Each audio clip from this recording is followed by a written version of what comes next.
अस्सलाम वालेकुम, कैसे हैं बेटा आप लोग? उम्मीद करता हूँ खैरियत से होंगे। अच्छा, लास्ट जो बेटा हमारा लेक्चर था, लास्ट जो हमारी वीडियो थी, वो उसमें हमने मोल्स की बात की थी। ठीक है, मोल्स क्या होता है इसको हमने पढ़ लिया था। तो आज इसके कुछ क्वेश्चंस जो हैं वो हम करते हैं कि इससे जो है वो काफ़ी सारी चीज़ें फाइंड आउट करने को एमसीक्यूज में आ सकती है। ठीक है, तो एक सवाल करते हैं, calculate number of molecules in 22 grams of CO2। ठीक है, नंबर ऑफ मॉलिक्यूल्स जो है वो आपको निकालने हैं 22 ग्राम्स ऑफ CO2 में। अब आपको निकालने नंबर ऑफ मॉलिक्यूल्स, तो आप लगाओगे नंबर ऑफ मॉलिक्यूल्स का फॉर्मूला। नंबर ऑफ मॉलिक्यूल्स का फॉर्मूला क्या होता है? Moles into Avogadro number. सही है। लास्ट क्लास में हमने, लास्ट जो वीडियो थी, लास्ट जो लेक्चर था, उसमें हमने मोल्स के 3 फॉर्मूले पढ़े थे। तो जो दूसरा वाला फॉर्मूला था वो क्या था? मोल्स बराबर है मॉलिक्यूल्स अपॉन एवोगैड्रो नंबर के। तो यहां से अगर मैं मॉलिक्यूल का फॉर्मूला बनाऊं तो क्या बनेगा बेटा? एवोगैड्रो नंबर उधर जाके मल्टीप्लाई हो जाएगा। सही है, आपको 3 फॉर्मूले मोल्स के याद रखने हैं, और ये याद रखना उन तीनों फॉर्मूले में हम क्या कर रहे हैं बेटा? डिवाइड कर रहे हैं। एक में मास को डिवाइड कर रहे हैं मोलर मास से, पार्टिकल को डिवाइड कर रहे हैं एवोगैड्रो नंबर से, वॉल्यूम को डिवाइड कर रहे हैं मोलर वॉल्यूम से। ठीक है, तो 3 फॉर्मूले याद करते हैं। मॉलिक्यूल्स निकालने हैं तो उसका फॉर्मूला बन जाएगा क्या? एवोगैड्रो नंबर उधर जाके मल्टीप्लाई हो जाएगा। अब वैल्यूज पुट करो आप इसमें। मोल्स आपको पता है? नहीं पता, मगर आपको सवाल में जो है वो मास के मैंने 22 ग्राम, तो मास से मोल्स निकालना आपको आते हैं बेटा। फॉर्मूला नहीं लिख रहा, मैं डायरेक्ट कर रहा हूं, क्योंकि आपको टेस्ट में भी थोड़ा सा जल्दी जल्दी इसको सॉल्व करना है। सही, ये फॉर्मूला भी सिर्फ समझाने के लिए लिख दिया, जब आप टेस्ट में करोगे तो उसको थोड़ा सा जल्दी करने की कोशिश करोगे। तो मास दे दिया हमने 44, और इसको डिवाइड करोगे CO2 के मोलर मास से, जो कि आपका 44 ही होता है, और बेटा इसको आपने मल्टीप्लाई कर देना है किससे? एवोगैड्रो नंबर से। ठीक, अब बहुत सारी यूनिवर्सिटी का आप टेस्ट देते हो, किसी में कैलकुलेटर अलाउ होता है, किसी में नहीं होता। तो हम जो कैलकुलेशन करना सीखेंगे वो बगैर कैलकुलेटर के करेंगे, ताकि जब आप यूनिवर्सिटी का टेस्ट दो तो उसमें अगर किसी यूनिवर्सिटी में कैलकुलेटर अलाउ नहीं है तो आप बगैर कैलकुलेटर के भी कैलकुलेशन कर सको। ठीक है, जैसे यहां देखो क्या कैलकुलेशन हो रही है, 22 है ऊपर, नीचे 44 है, तो आपको आसानी से पता है ये कैंसिल होगा, 1 बचेगा, और ये कैंसिल होगा, 2 बचेगा। ठीक है, उसके बाद 6.02 को आपने डिवाइड करना है 2 से, यानी 6.02 को आधा करना है, तो 2 1 जा और 2 3.01। 6.02 था, इसको आधा करोगे तो आपका आंसर 3.01 आ जाएगा। तो फाइनल आंसर बेटा आपका कितना हो गया? 3.01 एक्सपोनेंट 23 मॉलिक्यूल्स।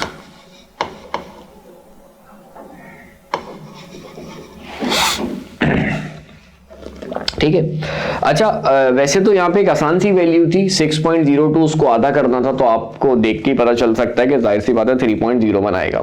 अगर पॉइंट के बाद कोई मुश्किल सी वैल्यू होती, 6 पॉइंट कुछ मुश्किल सा होता, उसको आपने आधा करना है।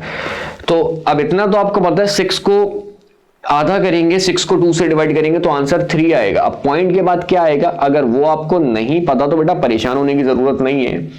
अगर कोई ऐसी यूनिवर्सिटी है जिसमें कैलकुलेटर अलाउ नहीं है और ये काम आपको करने को आ गया है, तो आपको इतना पता बेटा कि 3 पॉइंट समथिंग और एक्सपोनेंट 23, इस तरह से कुछ आपका आंसर है। ऑप्शंस में देखो, इसके करीब जो आंसर हो आप उस पर टिक कर सकते हो। कहने का मकसद ये कि यहाँ पे आपको ऑप्शंस गिवन होते हैं, एग्जैक्ट आंसर निकालने की आपको जरूरत नहीं है। मतलब जहां आप चाह रहे हो कि यार कैलकुलेशन करने में बहुत ज्यादा टाइम लगेगा या बगैर कैलकुलेटर के नहीं हो सकता, कैसे करेंगे, तो बेटा आपको ऑप्शंस दिए हुए, आप थोड़ा राउंड ऑफ करके उसके करीब आंसर निकाल सकते हो और जो उसके करीब वैल्यू होगी आप उस पर टिक कर सकते हो। सही है। तो कहने का मकसद ये, अगर 6.02 को आपने 2 से डिवाइड करना है, एग्जैक्टली आपको नहीं पता चल रहा क्या आंसर होगा, तो बेटा आपको इतना पता है कि 6 को आधा करते हैं, 6 को 2 से डिवाइड करते हैं, 3 आंसर आता है, एक्सपोनेंट 23 ऐसे ही रहेगा। तो 3 पॉइंट समथिंग एक्सपोनेंट 23 में जो आंसर है वो आपका आंसर आ जाएगा, तो उस ऑप्शन पे टिक कर दोगे। ठीक, तो CO2 से हमने क्या किए, मास दिया था हमने, नंबर ऑफ मॉलिक्यूल्स उसके निकाल लिए। एक और सवाल करते हैं, calculate number of atoms in 22 grams of CO2। CO2 का मास दिए 22 ग्राम, और अब की बार आपको जो है वो मॉलिक्यूल्स नहीं निकालने बेटा, अब की बार आपको एटम्स निकालने हैं। तो पहले तो मुझे बताओ कि CO2 जो है बेटा वो आपका एक अदद क्या है, मॉलिक्यूल है। तो इसके जो पार्टिकल्स होंगे उसको आप नाम दोगे बेटा किसका, मॉलिक्यूल का नाम दोगे। तो पार्टिकल वाला जो फॉर्मूला है उससे आएंगे इसके मॉलिक्यूल्स, यानी ये जो फॉर्मूला था बेसिकली ये फॉर्मूला नंबर ऑफ पार्टिकल था ना, अभी क्योंकि CO2 मॉलिक्यूल था तो मैंने उसको मॉलिक्यूल कह दिया। तो फॉर्मूला था नंबर ऑफ पार्टिकल बराबर है मोल्स इनटू एवोगैड्रो नंबर। अब इस सवाल में भी CO2 है, तो CO2 बेटा आपको पता है CO2 की नेचर क्या है, CO2 एटम नहीं है, फॉर्मूला यूनिट नहीं है, आयन नहीं है, मॉलिक्यूल है, तो इसके पार्टिकल को मॉलिक्यूल कहूंगा। तो सबसे पहले बेटा निकलेंगे इसके मॉलिक्यूल, जो कि उतने ही निकलेंगे क्योंकि मैंने सेम वैल्यू दी हुई है। तो अभी मैं दोबारा कैलकुलेट नहीं कर रहा, डायरेक्ट लिख देता हूं कि आपके जो है वो मॉलिक्यूल्स कितने आएंगे। आपके यहां पे जो मॉलिक्यूल्स आ गए वो डायरेक्ट लिख देता हूं, कितने आ गए, वो आ गए 3.01 एक्सपोनेंट 23, ये आपके पास मॉलिक्यूल्स आए हैं। लेकिन इस सवाल की बेटा अगर हम बात करें तो इस सवाल में आपको मॉलिक्यूल्स नहीं निकालने, इस सवाल में आपको एटम्स निकालने हैं। अब एटम्स कैसे निकालोगे, एटम्स आप इस तरह निकालोगे, देखो बेटा आपको CO2 का एक मॉलिक्यूल गिवन है, सही है, CO2 का आपको एक मॉलिक्यूल गिवन है। तो अगर इसकी हम बात करें तो इसके एक मॉलिक्यूल में बेटा एक एटम आ रहा है कार्बन का और 2 एटम्स आ रहे हैं किसके, ऑक्सीजन के। यानी एक मॉलिक्यूल के अंदर बेटा टोटल 3 एटम्स आ रहे हैं, एक कार्बन का एटम, 2 ऑक्सीजन के एटम। एक मॉलिक्यूल में 3 एटम्स आ रहे हैं। तो मैं आपसे कहूं 2 मॉलिक्यूल अगर होते तो उसमें कितने एटम्स होते, आप बोलोगे 6 एटम्स होते। मैं कहूं 3 मॉलिक्यूल अगर होते तो उसमें कितने एटम्स होते, आप बोलोगे 9 एटम्स होते। तो आप बेसिकली क्या कर रहे हो, एटम्स निकालने के लिए मॉलिक्यूल्स को 3 से मल्टीप्लाई कर रहे हो, क्योंकि एक मॉलिक्यूल में 3 एटम्स आ रहे हैं। तो जितने मॉलिक्यूल होंगे एटम्स उसके 3 गुना ज्यादा होंगे। 1 रुपए की 3 टॉफी आ रही है, इसको आप इस तरीके से समझ लो, 1 रुपए की 3 टॉफी आ रही है। तो जितने रुपए आपके पास होंगे, 10 रुपए अगर होंगे तो उसकी कितनी टॉफी आएंगी, 30। 20 रुपए होंगे तो उसकी कितनी टॉफी आएंगी, 60। 50 रुपए होंगे कितनी आएगी, 150। तो बिल्कुल इसी तरह एक मॉलिक्यूल में 3 एटम्स है बेटा, सही है, एक मॉलिक्यूल में 3 एटम्स हैं, तो जितने मॉलिक्यूल होंगे एटम्स उसमें 3 गुना ज्यादा होंगे।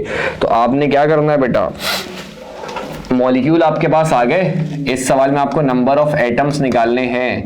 तो आप क्या करोगे, नंबर ऑफ मॉलिक्यूल्स को मल्टीप्लाई कर दोगे किससे, 3 से।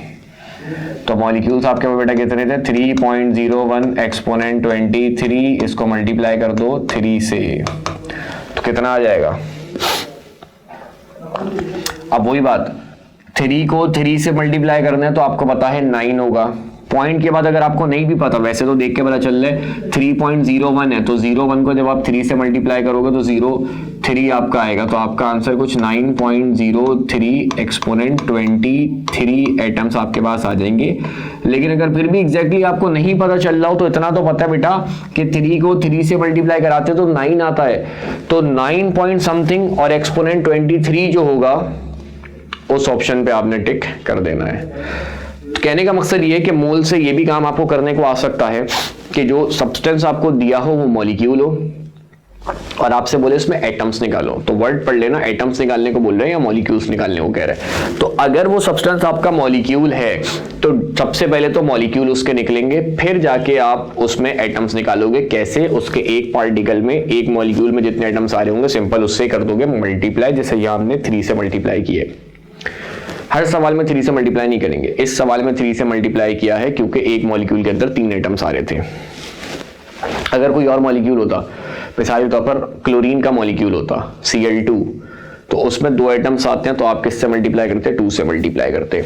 मीथेन का मॉलिक्यूल होता CH4, तो उसमें 5 एटम्स आते हैं, आप 5 से मल्टीप्लाई करते हैं। ग्लूकोज का मॉलिक्यूल होता तो उसमें बेटा 24 एटम्स होते हैं, तो आप किससे मल्टीप्लाई करते हैं? 24 से मल्टीप्लाई करते हैं। सही है। तो अगर आपको मॉलिक्यूल दिया हो उससे एटम्स निकालने हो तो आप क्या करोगे? उसके सबसे pहले मॉलिक्यूल्स निकालोगे और फिर एक मॉलिक्यूल में जितने एटम्स आ रहे होंगे उससे मल्टीप्लाई कर दोगे। एक और सवाल देख लेते हैं। एक सवाल है, calculate number of positive ions in 4.9 gram of H2SO4। सही है। H2SO4 का आपको मास दिया हुआ है कितना बेटा? 4.9 ग्राम, और आपसे कह रहा है क्या निकालो? नंबर ऑफ पॉजिटिव आयन निकालो। तो सबसे पहले तो मुझे बताओ H2SO4 क्या है? मॉलिक्यूल है, तो इसके पार्टिकल को नाम देंगे मॉलिक्यूल का। तो सबसे पहले निकलेंगे इसके नंबर ऑफ मॉलिक्यूल्स। किस फॉर्मूले से बेटा? मॉलिक्यूल वाले फॉर्मूले से। क्या था? पार्टिकल वाला जो फॉर्मूला था, नंबर ऑफ मॉलिक्यूल्स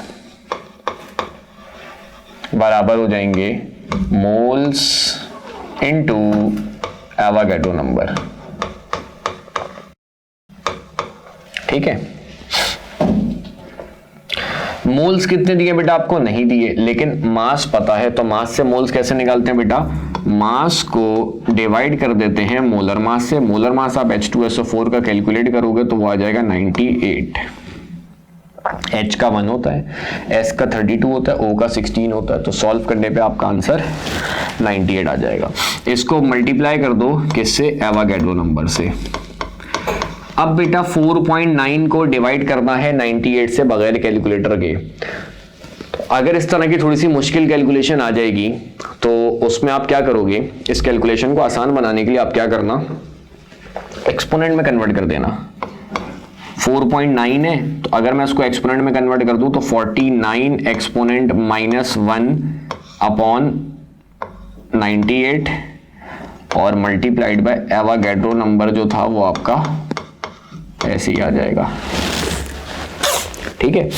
अब इसको आप आसानी से सॉल्व कर सकते हो। 49 और 98 को कैंसिल करोगे तो 49 1 जा और 49 2 जा 98। 6.02 को आधा करना है तो अगेन वही बात, क्या बचेगा? 3.01। तो आपका आंसर आ जाएगा कुछ 3.01 एक्सपोनेंट 23 है और -1 है। बेसिस सेम है, मल्टीप्लाई हो रहे हैं, तो आपको पता है बेटा पावर सबट्रैक्ट हो जाती है। तो 23 में से 1 को निकाला तो क्या बच गया? 22। तो ये बेटा आपके पास आ गए मॉलिक्यूल्स। ये चीज ध्यान में रहे, आयंस नहीं आए, ये आपके पास क्या आए बेटा? मॉलिक्यूल्स आए हैं। आपको सवाल में क्या निकालने हैं? नंबर ऑफ पॉजिटिव आयंस निकालने हैं। तो जो काम हमने इस सवाल में किया था, देखा था एक मॉलिक्यूल में कितने एटम्स आ रहे हैं? 3, तो हमने 3 से मल्टीप्लाई कर दिया था। वही काम हम इस सवाल में करेंगे। देखेंगे कि H2SO4 का एक मॉलिक्यूल है अगर, तो इसमें पॉजिटिव आइन कितने आ रहे हैं, जितने आ रहे होंगे उससे मल्टीप्लाई कर देंगे। तो उसके लिए आपको H2SO4 को तोड़ना पड़ेगा। H2SO4 को तोड़ोगे अगर आप तो बेटा H2SO4 की जब आप आयनाइजेशन कराओगे तो एक चीज आप बचपन से पढ़ते हो, H2SO4 एसिड है। एसिड क्या देते हैं बेटा, H पॉजिटिव आइन देते हैं। सही है, एसिड क्या देते हैं, H पॉजिटिव आइन देते हैं। अब हाइड्रोजन यहाँ पे 2 है तो ऑब्वियसली बैलेंस करने के लिए आपको 2 डालना पड़ेगा। हाइड्रोजन के पॉजिटिव आइन है तो नेगेटिव आइन किसके होंगे बेटा, सल्फेट के। खैर उसका काम नहीं है क्योंकि आपको सवाल में पॉजिटिव आइन निकाल लेते हैं, लेकिन फिर भी इक्वेशन कंप्लीट करने के लिए मैंने पॉजिटिव और नेगेटिव दोनों में तोड़ दिया। सही है, H2SO4 एसिड था, H पॉजिटिव आइन देगा, हाइड्रोजन यहाँ पे 2 थे, बैलेंस करने के लिए 2 लगा दिया, और सल्फेट के नेगेटिव आइन। अगर ना भी तोड़ो तब भी फॉर्मूले को देख के आपको पता चल रहा है कि H2SO4 में 2 H आ रहे हैं तो उसका मतलब 2 पॉजिटिव आइन मिलेंगे। खैर तोड़ दो तो अच्छी बात है। अब एक मॉलिक्यूल के अंदर बेटा 2 पॉजिटिव आइन आ रहे हैं तो 2 मॉलिक्यूल के अंदर 4 पॉजिटिव आइन होंगे, 4 के अंदर 8 होंगे, 8 के अंदर 16 होंगे, 16 के अंदर 32 होंगे। तो कहने का मकसद ये है कि जितने मॉलिक्यूल्स होंगे पॉजिटिव आइन उसके डबल होंगे, क्योंकि एक मॉलिक्यूल में 2 पॉजिटिव आइन आ रहे हैं। 1 रुपए की 2 टॉफियां आ रही है तो जितने रुपए होंगे टॉफियां उसकी डबल होंगी। तो इस सवाल में आप क्या करोगे, नंबर ऑफ पॉजिटिव आइंस निकालने का फॉर्मूला क्या बन जाएगा, number of molecules multiplied by 2 से क्यों कर रहे हैं, एक मॉलिक्यूल में 2 पॉजिटिव आइन आ रहे हैं, 3 आ रहे हो तो 3 से मल्टीप्लाई करता, 4 आ रहे हो तो 4 से मल्टीप्लाई करता। नंबर ऑफ मॉलिक्यूल्स कितने हैं बेटा, ये रहे 3.01 एक्सपोनेंट 22, इसको मल्टीप्लाई कर दो किससे बेटा, 2 से। तो 3.01 को जब आप 2 से मल्टीप्लाई करोगे तो 6.02 एक्सपोनेंट 22 आंसर आ रहा है, और यूनिट लिख देंगे आइंस क्योंकि आपने आइंस निकाले। सही है, तो आपका आंसर आ गया 6.02 एक्सपोनेंट 22। अक्सर बच्चे आंसर निकालते हैं, एक ऑप्शन में गिवन होता है 6.02 एक्सपोनेंट 23, तो जज्बात में आके उस पर टिक कर देते हैं क्योंकि 6.02 एक्सपोनेंट 23 पढ़ते हुए आ रहे होते हैं। तो इस चीज का बेटा ध्यान रखना, आंसर आपका 6.02 एक्सपोनेंट 22 आया है। कंफ्यूज करने के लिए वो 23 भी हो सकता है, मेंशन करते हैं, तो आपने एक्सपोनेंट का भी ध्यान रखना है, सिर्फ कोफिशिएंट देख के टिक नहीं कर देना है। ठीक है, कुछ एक आध सवाल और करते हैं। एक सवाल लिखते हैं, आपको कह रहा है calculate number of sigma bonds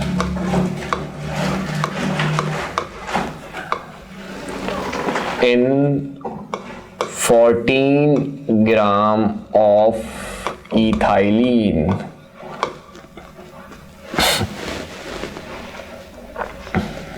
सही है, इथाइलिन में आपको सिग्मा बॉन्ड्स निकालने हैं।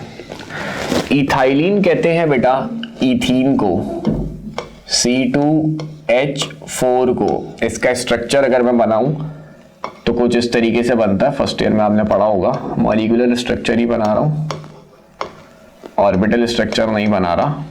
ये अब पहले तो मुझे बताओ कि इथीन जो है मॉलिक्यूल है, तो अगर मैं इस पे पार्टिकल वाला फॉर्मूला लगाऊं तो उस फॉर्मूले से निकलेंगे बेटा इसके मॉलिक्यूल। तो सबसे पहले निकालते हैं इसके मॉलिक्यूल। अच्छा डायरेक्ट निकाल देता हूं मैं, फॉर्मूला तो बहुत बार आप पढ़ चुके हो। नंबर ऑफ मॉलिक्यूल्स बराबर हो जाएंगे किसके बेटा, मास दिया हुआ 14, मोलर मास निकालोगे 28 आएगा, और इसको मल्टीप्लाई कर दोगे एवोगाड्रो नंबर से।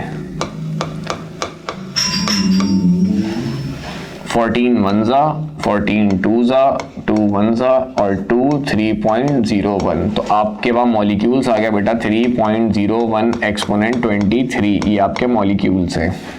अब इस सवाल में आपको मॉलिक्यूल्स नहीं निकालने, आपको नंबर ऑफ सिग्मा बॉन्ड निकालने हैं। तो वही काम करेंगे। CO2 का एक मॉलिक्यूल था, मॉलिक्यूल्स निकाले, नंबर ऑफ एटम निकालने के लिए एक मॉलिक्यूल में जितने एटम आ रहे थे उससे मल्टीप्लाई कर दिया। H2SO4 का एक मॉलिक्यूल था, उसके एक मॉलिक्यूल में जितने पॉजिटिव आयन आ रहे थे तो पॉजिटिव आयन निकालने के लिए उससे मल्टीप्लाई कर दिया। ठीक है, इसी तरह इथीन का एक मॉलिक्यूल है, इसके एक मॉलिक्यूल में जितने सिग्मा बॉन्ड आ रहे होंगे बेटा, सिग्मा बॉन्ड निकालने के लिए हम उससे मल्टीप्लाई कर देंगे। तो आपको पता होना चाहिए सिग्मा बॉन्ड क्या होते हैं। वैसे तो ऑर्बिटल डायग्राम से आपको पता चलता है कि जो हेड टू हेड ओवरलैपिंग से बनते हैं वो सिग्मा बॉन्ड होते हैं, जो साइड वेज ओवरलैपिंग से बनते हैं वो आपके पाई बॉन्ड होते हैं। इस डायग्राम में कैसे पता चलेगा? सिग्मा बॉन्ड पाई बॉन्ड को पहचानने का एक और आसान सा तरीका होता है, दो एटम्स के बीच पहला बॉन्ड जो भी बनता है वो सिग्मा होता है, उसके बाद जितने बनते हैं वो पाई होते हैं। तो इन दोनों एटम्स के बीच एक लौता बॉन्ड है सिग्मा, इन दोनों के बीच एक लौता बॉन्ड है सिग्मा, ये सिग्मा, ये सिग्मा। इसमें दो बॉन्ड है, पहला वाला तो सिग्मा होगा कोई सा भी और दूसरा वाला पाई होगा। सही है, दो सिग्मा, दो बॉन्ड अगर बन रहे हैं तो उसमें पहला वाला सिग्मा और दूसरा पाई होता है। यानी दो एटम्स के बीच पहला बॉन्ड अगर बनता है वो सिग्मा होता है, उसके बाद जितने भी बनते हैं वो सारे आपके पाई होते हैं। एक बार एनएडी में सवाल आया था नाइट्रोजन के मॉलिक्यूल में कितने सिग्मा कितने पाई बॉन्ड होते हैं। तो नाइट्रोजन के मॉलिक्यूल की बात करें तो उसमें नाइट्रोजन के बीच में ट्रिपल बॉन्ड होता है, मतलब 3 बॉन्ड आ रहे हैं, तो पहला वाला बॉन्ड सिग्मा होगा और बाकी वाले जो 2 होंगे वो आपके पाई होंगे। तो एक सिग्मा 2 पाई बॉन्ड होते हैं नाइट्रोजन के मॉलिक्यूल में। खैर वापस आते हैं, एक मॉलिक्यूल में 5 सिग्मा बॉन्ड है, तो आपके पास कितने मॉलिक्यूल आ रहे हैं बेटा? 3.01 एक्सपोनेंट 23। तो इसमें आप सिग्मा बॉन्ड निकालने के लिए क्या करोगे? सिग्मा का सिंबल ये होता है, आप क्या करोगे? नंबर ऑफ मॉलिक्यूल्स आपके पास जितने भी आए हैं उसको मल्टीप्लाई कर दोगे किससे? 5 से, क्योंकि एक मॉलिक्यूल में 5 सिग्मा बॉन्ड थे। ठीक है, तो आप नंबर ऑफ मॉलिक्यूल्स आपके पास 3.01 एक्सपोनेंट 23, इसको मल्टीप्लाई कर दो किससे बेटा? 5 से। तो 3.01 को जब आप 5 से मल्टीप्लाई करते हो तो आपका आंसर आता है 15.01 एक्सपोनेंट 23। तो ये आपके पास सिग्मा बॉन्ड्स आ गए। यूनिट लगा देता है बॉन्ड्स का। सही है, या अगर ये ऑप्शन में ना हो तो आप इसको ऐसे भी कर सकते हो, डेसिमल को एक डिजिट पीछे लेके जाओ, 23 की जगह 24 हो जाएगा। डेसिमल जब पीछे जाता है तो 10 की पावर बढ़ती है, डेसिमल आगे जाता है तो 10 की पावर कम होती है। तो डेसिमल को एक डिजिट पीछे लेके आओ तो 1 लिख देता हूं आंसर भी 1.505 एक्सपोनेंट 24, ऐसे भी आप इस आंसर को लिख सकते हो। ठीक है, दोनों तरीके हैं इसको लिखने के। और कुछ क्वेश्चन करते हैं। एक सवाल है, calculate the number of protons in 6 atoms of helium।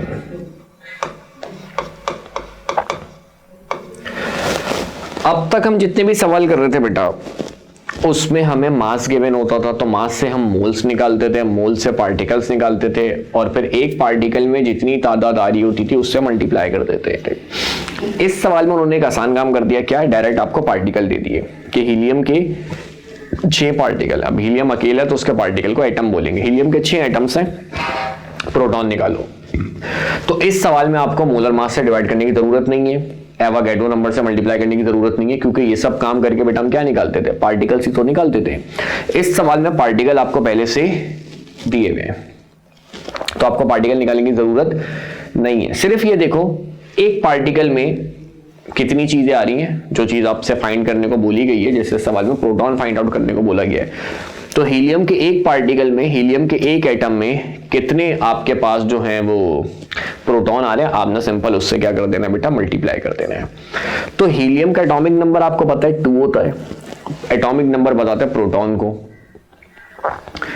तो हीलियम के पास 2 प्रोटॉन होते हैं, तो सीधा सीधा आपको इस सवाल में क्या करना है? नंबर ऑफ प्रोटॉन निकालने के लिए नंबर ऑफ प्रोटॉन अगर आपको निकालना है तो उसके लिए आपको जो है फॉर्मूला लगाना पड़ेगा किसका, नंबर ऑफ प्रोटॉन का। यहां फॉर्मूला क्या बन जाएगा, जितने आपको एटम्स दिए हुए हैं उसको आप मल्टीप्लाई कर दोगे किससे, 2 से, क्योंकि हीलियम के एक एटम में बेटा कितने प्रोटॉन आते हैं, 2 प्रोटॉन आते हैं।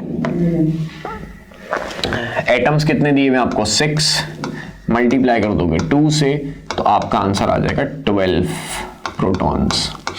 तो हीलियम के 6 एटम में 12 प्रोटॉन्स होते हैं। सही है, इसमें डायरेक्ट आपको पार्टिकल्स दिए थे, एटम्स दिए थे, तो मोलर मास से डिवाइड करके एवोगाड्रो नंबर से मल्टीप्लाई करने की जरूरत नहीं थी, क्योंकि ये सब करके हम बेटा पार्टिकल ही तो निकालते हैं। पार्टिकल दिए हुए थे तो डायरेक्ट उसको एक पार्टिकल में जितने प्रोटॉन आ रहे थे उससे मल्टीप्लाई कर दिया।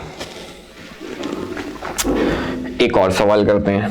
सही, काफी सारे सवाल करा रहा हूं ताकि आपको आइडिया हो क्या क्या चीजें मोल से निकालने को बोल सकता है।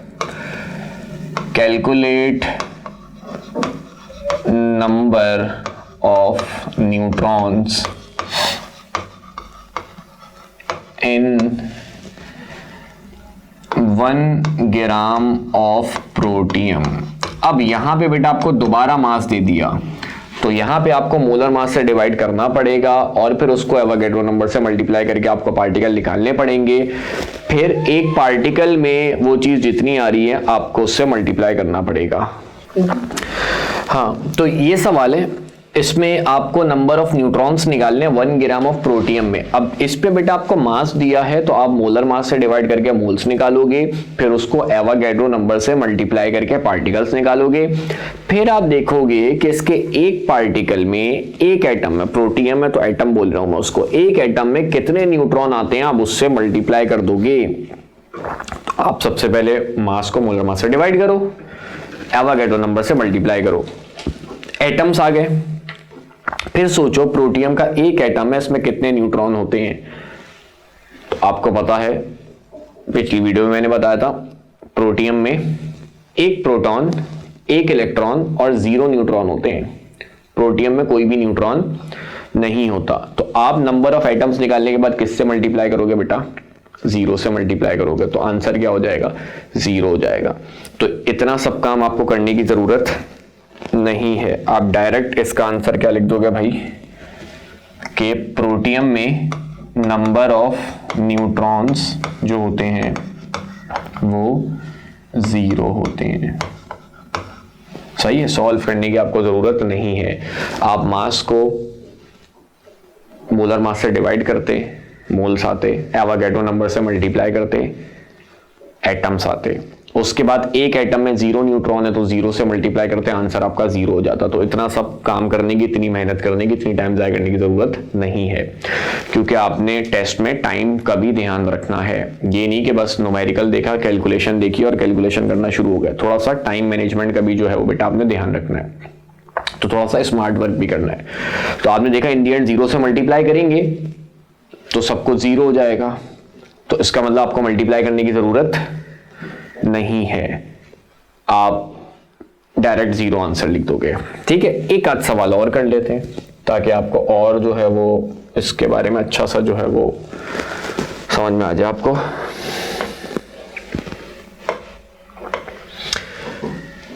एक सवाल है, calculate number of valence electron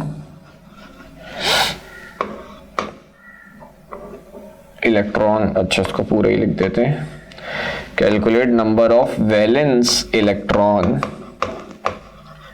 in 20 grams of calcium. Calcium का मास दिया हुआ है आपको, कैल्शियम में नंबर ऑफ वैलेंस इलेक्ट्रॉन निकालने हैं। तो सबसे पहले बेटा कैल्शियम आपका क्या है, एटम है, तो सबसे पहले आप इसमें नंबर ऑफ पार्टिकल निकालोगे, नंबर ऑफ एटम्स निकालोगे, क्योंकि इस सवाल में आपको नंबर ऑफ एटम्स नहीं दिए हुए, आपको मास दिया हुआ है। ठीक है, तो यहां पे आपको क्या करना पड़ेगा, सबसे पहले नंबर ऑफ एटम्स जो है वो कैलकुलेट करने पड़ेंगे। नंबर ऑफ एटम्स आप कैसे निकालते हो बेटा, मोल्स को मल्टीप्लाई कर देते हो किससे, एवोगैड्रो नंबर से। अच्छा डायरेक्ट इसको फॉर्मूला बार बार लिख चुका हूं, डायरेक्ट वैल्यूज पुट कर देते हैं। क्या करोगे आप, मोल्स कैसे निकालते हैं बेटा, मास को डिवाइड करते हैं मोलर मास से। कैल्शियम का मोलर मास होता है 40 और एटम्स निकालने के लिए बेटा इसको किससे मल्टीप्लाई करेंगे, एवोगैड्रो नंबर से। सही है, सॉल्व कर लो आप। 20 1 जा 20, 2 जा 40, 2 1 जा और 2 3.01 जा। तो आपके पास नंबर ऑफ एटम्स कितना आ गया बेटा कैल्शियम के, 3.01 एक्सपोनेंट 23। ये आपके पास आ गए एटम्स यानी पार्टिकल्स। अब आपको सवाल में एटम्स निकालने को नहीं कह रहा, आपको जो है वो सवाल में वैलेंस इलेक्ट्रॉन निकालने को कह रहा है। तो आपको वही चीज सोचना पड़ेगा कि कैल्शियम के एक एटम में कितने वैलेंस इलेक्ट्रॉन होते हैं। कैल्शियम के एक एटम में बेटा 2 वैलेंस इलेक्ट्रॉन होते हैं, क्योंकि कैल्शियम ग्रुप 2 का एलिमेंट है तो इसकी वैलेंसी होती है 2, इसके पास 2 वैलेंस इलेक्ट्रॉन होते हैं। ग्रुप नंबर आपको नंबर ऑफ वैलेंस इलेक्ट्रॉन ही बताता है, ठीक है। तो कैल्शियम के एक एटम में आपके पास 2 वैलेंस इलेक्ट्रॉन होते हैं, इसके लिए आपको ग्रुप नंबर याद होना चाहिए। तो एक एटम में 2 वैलेंस इलेक्ट्रॉन है, तो जितने एटम होंगे वैलेंस इलेक्ट्रॉन उसके कितने होंगे, डबल होंगे। तो आप क्या करोगे बेटा, इस सवाल में इधर कर रहा हूं मैं, नंबर ऑफ वैलेंस इलेक्ट्रॉन निकालने के लिए क्या करोगे आप, नंबर ऑफ एटम्स को मल्टीप्लाई कर दोगे बेटा किससे, 2 से। नंबर ऑफ एटम्स कितने आए, 3.01 एक्सपोनेंट 23, इसको मल्टीप्लाई कर दो 2 से तो आपका आंसर आ जाएगा बेटा 6.02 एक्सपोनेंट 23 इलेक्ट्रॉन्स। और इस वैल्यू को आप एवोगैड्रो नंबर भी कहते हो, जिसका सिंबल n उसकी सबस्क्रिप्ट में a होता है। तो हो सकता है ऑप्शन में 6.02 एक्सपोनेंट 23 ना हो, उसकी जगह एवोगैड्रो नंबर का सिंबल इस्तेमाल किया गया हो Na, तो आप उस पर भी टिक कर सकते हो, ठीक है बेटा। तो ये मोल्स के हमने कुछ सवाल किए। इसके फॉर्मूले से 3 चीजें तो आपको पता ही थी कि हम मोल्स अगर हमें पता हो तो हम मास निकाल सकते हैं, क्योंकि मोल्स का फॉर्मूला होता है मास अपॉन मोलर मास। तो मोल्स पता हो तो मास निकाल सकते हो। दूसरा, पार्टिकल निकाल सकते हो, क्योंकि मोल्स का फॉर्मूला होता है पार्टिकल अपॉन एवोगैड्रो नंबर। तो अगर आपको मोल्स पता हो तो आप पार्टिकल निकाल सकते हो। तीसरा फॉर्मूला होता है मोल्स का वॉल्यूम अपॉन मोलर वॉल्यूम। तो अगर आपको मोल्स पता हो आप वॉल्यूम निकाल सकते हो। 3 चीजें तो इसके फॉर्मूले से आपको पता चल रही हैं कि ये 3 चीजें जो है वो आप मोल से कैलकुलेट कर सकते हो। इसके अलावा काफी सारे सवाल कराए मैंने, जिसमें बहुत सारी चीजें हमने उसमें से और कैलकुलेट की, जैसे नंबर ऑफ मॉलिक्यूल निकाले पहले, फिर उसको एटम्स में कन्वर्ट किया, उसको पॉजिटिव आइंस में कन्वर्ट किया, इसी तरह उससे नेगेटिव आइंस निकाल सकते हो, टोटल आइंस निकाल सकते हो, ठीक है। सिग्मा बॉन्ड निकाले, पाई बॉन्ड निकाल सकते हो, electron, proton, neutron, valence electron, बहुत सारी चीजें हम मोल से कैलकुलेट कर सकते हैं। अगर हमें मोल्स पता हो तो हम उससे काफी सारी चीजें कैलकुलेट कर सकते हैं। तो बेटा यही वजह है कि साइंटिस्ट ने अमाउंट ऑफ सब्सटेंस का जो एसआई यूनिट है वो मोल रखा है, कि किसी भी चीज के अमाउंट को जब आप मेजर करोगे तो किस में करोगे, मोल्स में करोगे। तो ये जो काफी सारे मैंने इसके सवाल कराए, तो इससे आपको आइडिया हो गया होगा कि अमाउंट ऑफ सब्सटेंस का एसआई यूनिट मोल को डिक्लेयर करने की वजह क्या थी। तो यही वजह थी कि अगर आपको मोल्स पता हो तो आप उससे बहुत सारी चीजें कैलकुलेट कर सकते हो। 3 बेसिक चीजें तो उसके फॉर्मूले से ही पता चलनी है कि आप ये 3 चीजें कैलकुलेट कर सकते हो, ठीक है। तो ये बेटा हमारा मोल्स का टॉपिक था, जो हमने 2 लेक्चर्स में 2 वीडियोस में उसको कंप्लीट किया। पहले में हमने उसका थ्योरेटिकल पोर्शन कंप्लीट किया और दूसरे में उसके कुछ क्वेश्चंस वगैरह डिस्कस किए, ठीक है। तो फिलहाल बेटा इस वीडियो को यहीं पे एंड करते हैं। अगले लेक्चर में जो है वो फिर हम अगला टॉपिक स्टार्ट करेंगे स्टोइचियोमेट्री का। तो नेक्स्ट वीडियो में बेटा आप लोगों से मुलाकात होगी, तब तक अपना ख्याल रखना। अल्लाह हाफिज़।